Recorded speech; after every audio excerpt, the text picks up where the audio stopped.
Hello. Thanks for tuning in. I appreciate it.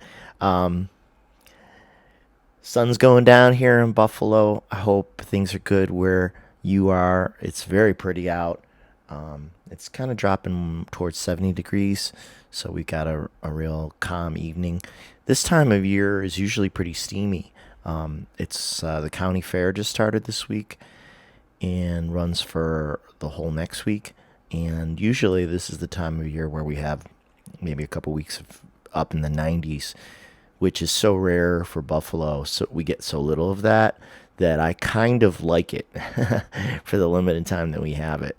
I get off on it a little because then it's hot at night too, which is a thing that you get, I guess, more in a city by a lake as we are, as opposed to say a city by the ocean. Like when I was in San Francisco many years ago, and it dropped to like it would be 80 something in the afternoon, and then it would drop to like 55, 60 at night, and I had no concept of that because I just thought everywhere. I mean, when you're in your 20s, you think everywhere is the same. Well, you think a lot of things that are totally stupid. But so I didn't bring any jeans on the trip, so I had to buy jeans while I was there. But it worked out fine. Cheers. I feel like this week has been it's been weird for me. I don't know if it's been weird for you. I feel like the energies have been weird. I've had some really super strange dreams, some of which I'm not going to tell you cuz excuse me, some of them were nightmares. El cauchemars, as they say in French. I think that's how you say it. El cauchemar. Is that right? Anyway, yeah, some really wacky ones, but a few interesting ones among them. Before I get to that, you may recall in a recent video, I was talking about how I had a dream that I was writing a song with Prince, the musician, and that I could remember the chorus so well when I woke up that I could actually figure it out on guitar and play it. I have since continued working on it. I have a second section to the song now, which feels like it comes after the chorus, and now I have to write it kind of backwards. I need to see if I can come up with a verse part.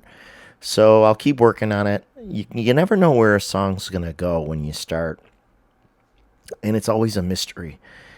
I mean, when I'm in between songs, sometimes I can't even believe that I ever wrote one song, let alone like literally hundreds, and that I have literally hundreds of my songs recorded over the years that I've really spent a lot of my life practicing the craft of songwriting, practicing, learning about the art of recording in a studio and how records get put together. And that's been a passion for so long. But yet, like I said, in between each song, it's like you wonder sometimes where will another idea even ever come from. But then they just do, or you get in that zone, you get in that mode where the writing is kind of flowing. You're in the flow state that people talk about, which can come in lots of different ways. People get it. I've probably said before, people get it when they're knitting or cooking or playing a sport. You suddenly lock into, or writing a paper or doing a project at work, like where you really need to concentrate, and once you get started, then it's kind of like you disappear into the thing that you're doing. You forget about yourself, and you sort of merge with the thing that you're doing, the task. So sometimes I have said that when I work on songs, I become the music while I'm working on it. And that's a really pleasant state to be in. It's a very relaxed, it's a very invigorating and yet also relaxing state of mind. And it's why I enjoy music so much, among other reasons, and enjoy being in a studio environment and working, exploring creative ideas. That's very satisfying to me. And when I'm away from it for too long, then I don't feel quite right. But so I had this dream that I'm working on the song with Prince, and as I said, I've continued to work on it a bit.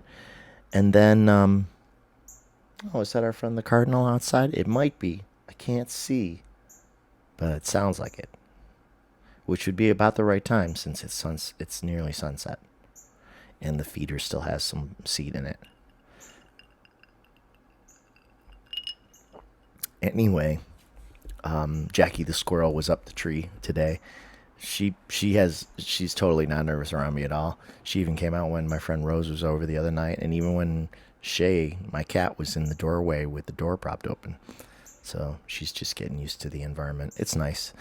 Nature is very relaxing. It makes me feel relaxed. I'm gonna go sit out there before it gets dark after I do this video.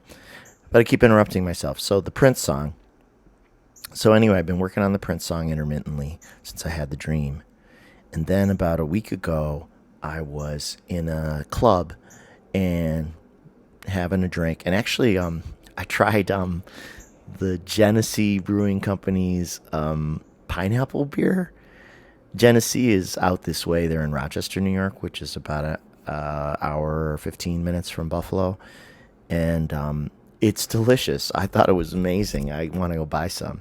They had it at the Bohemian bar down my block called Nietzsche's, and it was really yummy.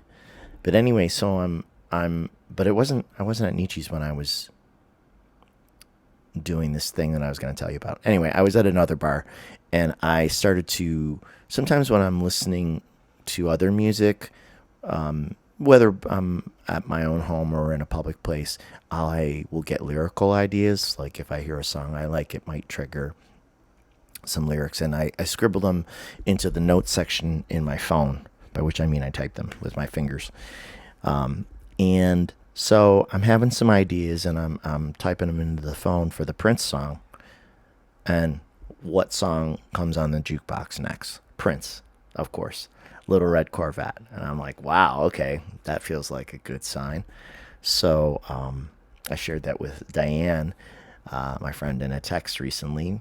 She'll probably be watching this, but thought I would let anyone else watching know.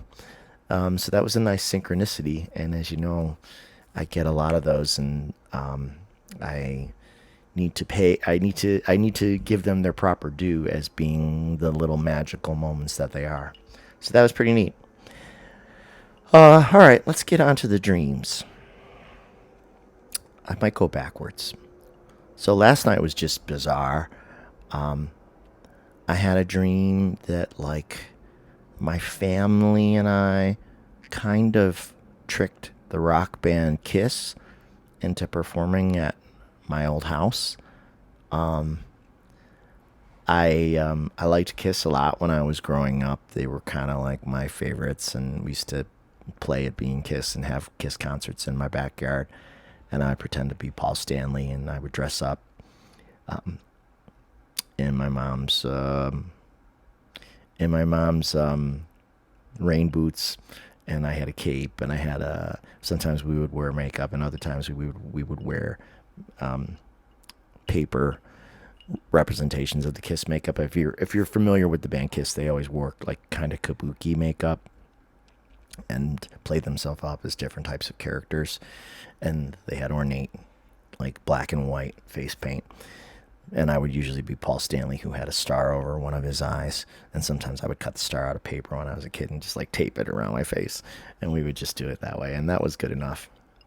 And the guitars were tennis rackets. So in the dream, it's like I've booked Kiss for a concert, a regular concert, but they haven't read the fine print of the contract, which actually requires them to perform at my family's house, and it's a house party. And at first they're upset that they've been tricked into this situation, but then they kind of resolve themselves to it, and basically it becomes sort of like a jam session with Kiss. So there were musicians there who I didn't even recognize, all kinds of people who were all sitting in with Kiss and making them play through their own tunes with amateur musicians, which was funny. And they had to play a really long time. It was like we had enslaved them. But considering all the money they've made over the years, and probably just off of me when I was a kid, all the Kiss stuff I bought, they probably owe us. I'm not real fond of them now. I mean, I can listen to the music sometimes, but when I see a couple of the guys from the band talk now, I don't, I don't care for the ego. The size of the ego is not that appealing to me. Now that I'm older. But yeah, it was funny. So, and there was drinking, and people were having a good old time, and it was just a indoor outdoor kind of party with lots and tons of people just kind of coming and going. Hey, Shay is here, and so that was just kind of weird and funny. Speaking of Shay, I learned this week that he is probably Papa, a Papa of many, because he lived outside for at least a year before my neighbor Rose and I captured him, and Rose helped me get him to. She's really good at trapping cats. She helped me get him to one of the local clinics that does inexpensive cleanups, and had him fixed and got all his shots and cleaned out for. They often get fleas and ear mites and all that stuff, and got him all cleaned up. And at first I wasn't planning to take him, but then eventually I did. And this was before my other cat, Gabe, passed. So I had the two for a while, and it wasn't going that great. But Gabe was in his last year of life anyway. He was 16, and then he passed in the summer. And then I had Shay, which was kind of tough, but it was a nice consolation at the same time. And he's really a sweet cat. I probably have told this story before too, that when I saw him when he was still outside over the winter, he came to my back door once, like he was looking to come in. This is the winter of, so this would have been a year and a half ago, and I just couldn't do it at that time. I just couldn't mentally do it because I had Gabe, and Gabe had been such a great cat, and he had enjoyed being the only cat for so much that I didn't want to tip that balance, because anytime you bring another animal in, you never know what you're going to get. And it pained me to leave Shay outside, but I did. But then I also saw him one time that winter as I was standing on my second floor porch looking down the street. I saw him halfway down the street, literally in the middle of the street, in the middle of the white snow, this red cat. And I called out, "Hey, buddy." And as soon as he heard my voice, he sat in the street, and it was like, oh, he just sat and looked at me, and sorry, biting my nail, nervous habits. But he eventually, he got me. I guess he was meant to be my cat. Well, since my neighbor Rose, she's so good at rescuing the cats in the neighborhood and helped to bring him in, that she eventually convinced me to kind of take him. And but what I had forgotten was that she had rescued another cat that winter. I think she named the cat Dolly, and Dolly was pregnant at the time that Rose rescued her, which was really fortunate because Dolly was very pregnant and very small, and gave birth to a litter of 7, and had to have a C-section at the vet clinic, which is just like, wow, right? But she made it through, and she was a beautiful looking cat. I almost wanted to take her myself, and she eventually got adopted out. But somehow, I don't know how Rose got the picture. I'll have to ask her. But she got a picture of the litter of the cats that Dolly had, and it was 7 red cats, just like Shay. So Rose said that when they were outside, when they were both outdoor cats, when they were both feral, that Dolly was Shay's girlfriend, which is why she calls him Shameless, which became Seamus. So she called him Shameless, Seamus, the word play. But when I got him, I'm not fond of the word of the name Seamus, so I just called him Shay. I didn't want to completely change his name because I think he was already getting used to it. So he's right next to me, right on the couch right now, and doing a little grooming. And he had a surgery this week to take off a growth on his neck that was getting a little bigger that we think was benign, but I should know for sure soon. But he's doing great, and he was so happy when he got home. He was just rolling around on his back, letting me tickle and scratch his belly. So it was really, really nice. So Seamus is shameless. And he's a papa of 7, it seems. I don't think he remembers, though. But I'm glad to have him because he's great company. So earlier in the week, when the dreams were really weird, they were just, I don't even really know how to describe them. It's like having multiple dreams at once at times. I'd be having one dream and then a new set of ideas would intrude on that dream and then get diverted, and they were long and they were kind of stressful. I woke up once not feeling so great, like the energies were weird, and so I did some prayers and I lit my Jesus candle and tried to clear the room if there was any goofiness going on, and then it was fine.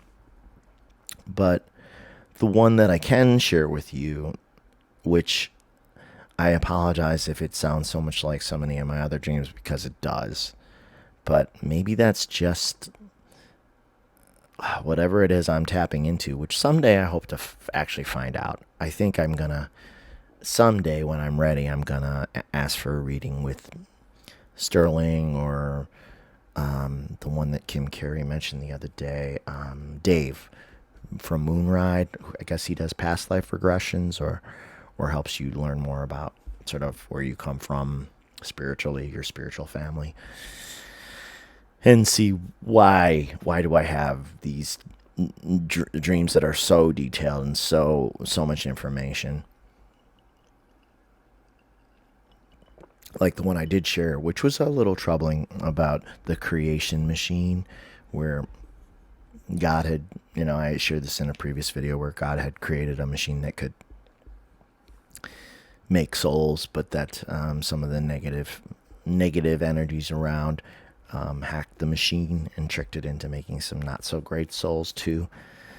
And I was telling Rose about it, and on the porch when she came by this week, and she wondered if that could be true, and I'd like to believe that it isn't true. I'd like to think that the pure creator is the one who makes all the souls, and it's only that the human experience, or an experience in a physical body in 3D, is what sometimes corrupts individuals, but that we get cleansed again when we go back, I hope. That's my sincere hope. I'm wandering, as I often do. You can count on me for that. So, in this dream that I had a couple nights ago, let me think this through.